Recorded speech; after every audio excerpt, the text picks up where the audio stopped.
Hello বন্ধুরা, তোমরা কেমন আছো বলো। আবার একটা নতুন ভিডিও নিয়ে হাজির তোমাদের সামনে। সরস্বতী পুজো কিরম কাটালে? বাঙালির সর্ব ঘরে ঘরে সরস্বতী পুজো, সেই পুজোতে তোমরা কিরম উপভোগ করলে এটাও একটু শুনবো। কমেন্ট বক্সে তোমরা তোমাদের মতামতটা শেয়ার করো। আমার সরস্বতী পুজোর মধ্যে আমি ভিডিও তৈরি করার কাজে ব্যস্ত ছিলাম এবং বাড়িরও পুজো হয়েছে, সেই পুজোর মধ্যেও ব্যস্ত ছিলাম। এর মধ্যে দাঁড়িয়েই আমি ভিডিওটা তৈরি করেছি তোমাদেরকে দেওয়ার জন্য। এখন এই ভিডিওর মধ্যে আজকের কিন্তু বিষয়বস্তু থাকবে ইস্টবেঙ্গল এবং অন্যান্য টিমের সম্ভাব্য স্বদেশি প্লেয়ারদের যে দল বদলের কিছুটা আভাস থাকবে আমার এই ভিডিওর মধ্যে, বক্তব্যের মধ্যে। এবং গতকাল যে উত্তেজনাপূর্ণ চিত্রাকর্ষক ম্যাচ দেখলাম এবং যে দুর্ধর্ষ কিছু গোল, দুর্ধর্ষ কিছু third man move, through out এবং কিছু বল টাচ, যেটাকে আমরা স্কিল বলি, ইত্যাদি, যে সমস্ত কালকে ফুটবলে দুটো টিমের মধ্যে যে প্রতিদ্বন্দ্বী যে লড়াই হয়েছে, আপ অ্যান্ড ডাউন, এপাশ থেকে ওপাশ, এই সমস্ত বিষয়গুলো তোমাদের কাছে আমি আজকে রাখবো। এখন রাখার আগে বরাবরের মতন তোমাদের কাছে আমার নতুন করে আবার সেই একই রিকোয়েস্ট বা আমন্ত্রণ বলতে পারো, যে এই ভিডিওটা যদি তোমাদেরকে কোনো রকম জায়গায় উৎসাহিত করতে পারি আমি, যদি এই ভিডিওটা তোমাদের খুব ভালো লাগে, তাহলে এই পিএসটি ফুটবল চ্যানেলটাকে তোমরা লাইক এবং সাবস্ক্রাইব করে দিও এবং অন্যান্য বন্ধুদের কাছে এইটা শেয়ার করবার জন্য তোমাদের কাছে আহ্বান রাখবো। কেননা এই পিএসটি ফুটবলটা বলেইছি তোমাদের শুরু থেকেই, যে পিএসটি ফুটবল এটা একটা মস্ত বড় দায়িত্ব নিয়ে আমি কাজে নেমে গেছি। পিএসটি ফুটবল আগামী দিনে নতুন প্রতিভার তাদের খোঁজার জায়গা থেকে আমার এই প্রয়াস। সুতরাং এই পিএসটি ফুটবলটাকে তোমরা একটু উত্তরোত্তর বৃদ্ধি করার জন্য তোমাদের সহযোগিতা প্রয়োজন। তা যাক, এইবার শুরু করা যাক আজকের আলোচনা। প্রথম দল বদলের বিষয়গুলো নিয়ে তোমাদের কাছে আমি কিছু বলতে চাই। তোমরা জানো যে বেঙ্গালুরু এফসির যে রোহিত দানু বলে একটা প্লেয়ার আছে, সেই রোহিত দানুর মার্কেট ভ্যালু 60 লাখ টাকা। সেই রোহিত দানুর ম্যাচ গেম, অর্থাৎ আমরা বলি ম্যাচ টাইম, যেটা আমরা বলি, সেই ম্যাচ টাইমটা খুব একটা পাইনি। সেই রোহিত দানুকে রিলিজ করার জন্য রোহিত দানুও চেষ্টা করছে ম্যানেজমেন্টের সাথে। কেন, প্রতিটা প্লেয়ারের তো একটা টিমে সই করার পর খালি রিজার্ভ বেঞ্চে বসে থাকবো, ম্যাচ যদি আমি না পাই তাহলে আমি নিজের ফিটনেস লেভেল এবং আমার খেলার মানসিকতাটা ক্রমশ হারিয়ে যায়। কেন, ম্যাচ খেলা আর একটা প্র্যাকটিস গেমে খেলার মধ্যে গুণগত অনেক পার্থক্য থাকে, ফারাক থাকে। তার রোহিত দানুর জায়গায় যেখানে উদান্ত সিং এবং অন্যান্য প্লেয়ারকে যে জায়গায় খেলাচ্ছে, সেই জায়গায় রোহিত দানুর আর গেম টাইম পাওয়ার কোনো সম্ভাবনা নেই। তাই রোহিত দানু সেই জায়গায় বলেছে যে আমাকে অন্তত রিলিজ করে দিতে, এবং রোহিত দানু হয়তো এবারে বেঙ্গালুরু ছেড়ে অন্য টিমে যাওয়ার পরিকল্পনা করেছে, যতটুকু এখনও খবর আছে। এছাড়া বেঙ্গালুরু এফসি তোমরা জানো খুব প্রতিষ্ঠিত প্লেয়ার, বিদেশি খুব ভালো প্লেয়ার, নামকরা প্লেয়ার, কন্ট্রোল করে পুরো খেলার মাঝমাঠটাকে, যেটা আমরা জানি জর্জ পেরেরা ডিয়াজ। এই জর্জ পেরেরা ডিয়াজের মার্কেট ভ্যালু বর্তমানে 2.4 কোটি। এখন এই যেভাবে বেঙ্গালুরু এফসি দিয়াকে সামনে রেখে টিমটা তৈরি করেছিল, কোচ যে স্ট্র্যাটেজি, যে পরিকল্পনা করে তাকে সামনে রেখে যেভাবে খেলবে, তার থেকে যে খেলাটা আশা করেছিল, খুব একটা সে এবছর পারফর্ম করতে পারছে না। এবং সেই কারণেও একটা দিয়াজকেও ছাড়ার মানসিকতা বেঙ্গালুরু এফসি নিয়েছে। এগুলো সবই বলছি কিন্তু সম্ভাবনা, একটা বিশেষ সূত্র দলীয় জায়গায় যারা আলোচনা করে এরম ব্যাপার না। এটা ক্লাব সূত্রে ভিন্ন ভিন্ন পোর্টাল থেকে মোটামুটি এই খবরগুলো আমরা পেয়ে থাকি।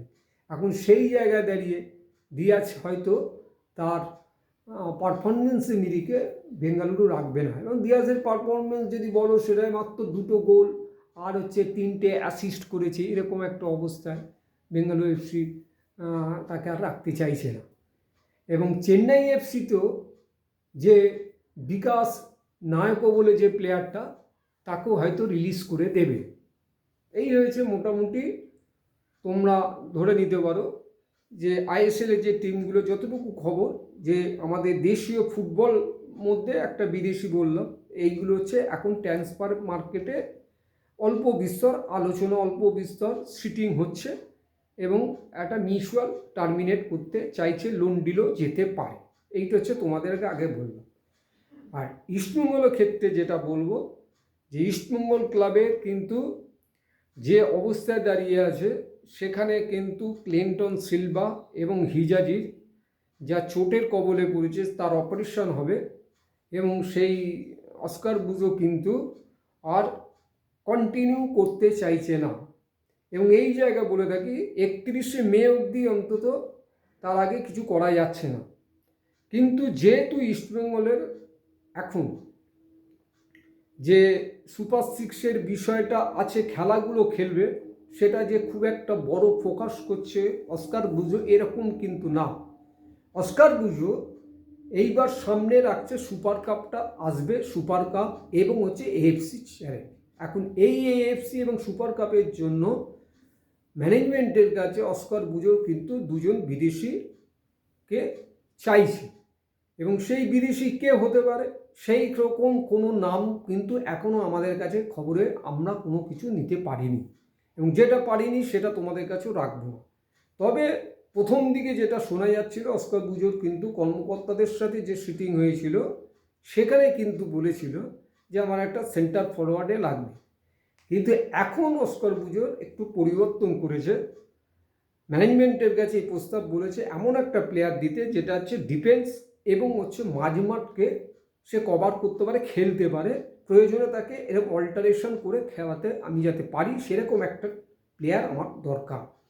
এবং আশা করা যাচ্ছে যে সেই আলোচনার টেবিলে অন্তত এইটা কিন্তু খুব দ্রুততার সাথে কিন্তু অস্কার বুজোকে অনেকটা ছাড়পত্র, অনুমতি বলতে পারো, দিয়েছে তাকে দেখবার জন্য। এবং অস্কার বুজো সেইভাবেই কিন্তু এই বিদেশি চয়ন এইবার করবে। সেই বিদেশি নিয়ে কিন্তু যাই হোক অস্কার বুজোকে লড়াইয়ের ময়দানে থাকতে হবে। এই গেল হচ্ছে দল বদলে তোমাদের আবার যেটুকুনি খবর দিয়ে দিলাম। এইবার যে আমার দ্বিতীয় পর্যায়ে যেটা, যে প্রতিটা খেলাকে আমি পরের দিন হচ্ছে একটু পর্যালোচনা করি। কালকে যে খেলাটা খেলেছে, আমি মনে করি কালকের কিন্তু খেলায় হচ্ছে ভারতীয় কোচ খালিদ জামিল এবং মালিঙ্গাকে যে টক্কর দিয়েছে, আমি এ কথাটা বলি, ট্যাকটিক্যাল লড়াই যেটা ফুটবল মাঠে বাইরে যেটা হয়ে থাকে, কোচের পরিকল্পনা, সেই পরিকল্পনায় কিন্তু কালকে বিদেশি কোচ স্বদেশি কোচের কাছে পুরোপুরি হেরে গেছে। এবং এত সুন্দর কমব্যাক টিমটাকে একটা সিস্টেমের মধ্যে দিয়ে যা যা বলে দিয়েছে যে এই সীমারেখা, এই তোমার এই সীমারেখার মধ্যে এই প্লেয়ার থাকবে, এই সীমারেখার মধ্যে এই প্লেয়ার জোনাল কভারিং করবে, এবং এই সীমারেখার মধ্যে দিয়ে কাউন্টার নির্ভর যে ফুটবলটা খেলবো, সেই এই প্লেয়ারগুলো এসে কিন্তু তাকে সঙ্গ দেবে। সেই জায়গায় কিন্তু মৌলানার হচ্ছে কোনো স্ট্র্যাটেজি এবং তার এ প্ল্যান হোক আর বি প্ল্যান হোক, কোনো কিন্তু কাজে লাগেনি।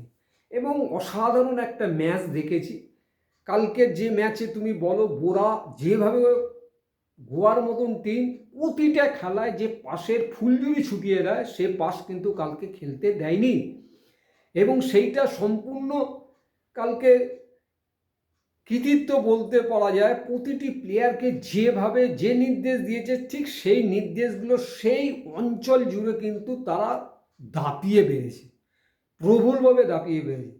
এবং যেভাবে ফুটবল করছিল, রান করছিল, প্রথম আর্ধে আমি তোমাদের কথা বলছি, যে ডিফেন্স থেকে বল ধরে মাঝ মাঠে ক্রস করে ওদের থার্ড ম্যান জায়গায় পর্যন্ত পৌঁছে গিয়ে গোল লাইনে গিয়ে সাপোর্ট দিচ্ছে স্ট্রাইকারের সাথে। এবং যে গোল ক্ষুদা যে স্ট্রাইকারে থাকে, সেইটা কালকের এজের মধ্যে আমি খালি বারবার দেখতে চাইছি, গোল করতে চাইছি। এবং এই যে প্রথম থেকে যে অল আউটে গিয়ে আমি তাদের ওপর গোল তুলে আনতে হবে, যার জন্য ছন্নছাড়া হয়ে গেছে, কোনো কিছুই করে উঠতে পারছিল না, এরকম কালকের কিন্তু খেলাটা আমরা দেখতে পেয়েছি। এবং এই জায়গায় দাঁড়িয়ে কালকের মাঝমাঠের গোয়ার সেই জায়গায় খেলাকে একদম আটকে দিয়েছে, আমরা তো দেখেছি। এবং সেই খেলাটায় লাস্টে যা দেখা গেল যে 3-2 গোলে তোমার হচ্ছে জামশেদপুর গোয়াকে হারিয়ে দিয়েছে। তাই এরকম খেলা কিন্তু এবার আইএসএলে যেভাবে আমরা দেখতে পাচ্ছি যে গোলগুলো কালকে অসাধারণ কিন্তু গোল, কিছু বিশ্বমানের গোল কিন্তু একে অপরকে টেক্কা দিয়েছে। এখন এই জায়গায় আজকে আমাদের আইএসএলটা কিন্তু আর যে কটা খেলা আছে আমরা আশা করতে পারি যে আগামী দিনের আমাদেরও অন্য টিমগুলো যেগুলো খেলা আছে সেই খেলায় কিন্তু ক্রমশ কিন্তু সুপার সিক্সের জায়গাটা একটা উত্তেজনার জায়গায় পৌঁছে যাচ্ছে। মুম্বাই এফসি একদিকে, নর্থ ইস্টের আজকে খেলা আছে, হ্যাঁ, জামশেদপুর এই জায়গায় কালকে হারিয়ে দিয়ে একটা সেকেন্ড পজিশনে চলে গেল। এবং ইস্টবেঙ্গলেরও যে সম্ভাবনা যে ক্ষীণ আছে, তারাও যদি সেই লড়াইয়ের মধ্যে আসতে পারে, মানে এবার সুপার সিক্স হচ্ছে মার কাটারি একদম, মানে এইটা হচ্ছে ফুটবল। তো এই জায়গায় আজকের খেলাগুলো আমরা কিন্তু দেখতে পাবো। তা এই সমস্ত বিষয় ছিল আজকে তোমাদের কাছে রাখবার জন্য। ভিডিওটা খুব শর্টে আজকে আমি রাখলাম, আমার অন্য কাজও আছে, আমি আবার বেরিয়ে যাব। তাই তোমাদের কাছে এই ভিডিও কেমন লাগলো এটা তোমরা অবশ্যই জানিও কমেন্টস। এবং পরিশেষে আবার বলবো যে এই ভিডিওটা যদি তোমাদের সবার ভালো লেগে থাকে তাহলে লাইক ও শেয়ার করতে ভুলো না। আজকের মতন বিদায় নিচ্ছি, তোমরা সবাই ভালো থাকে, নমস্কার।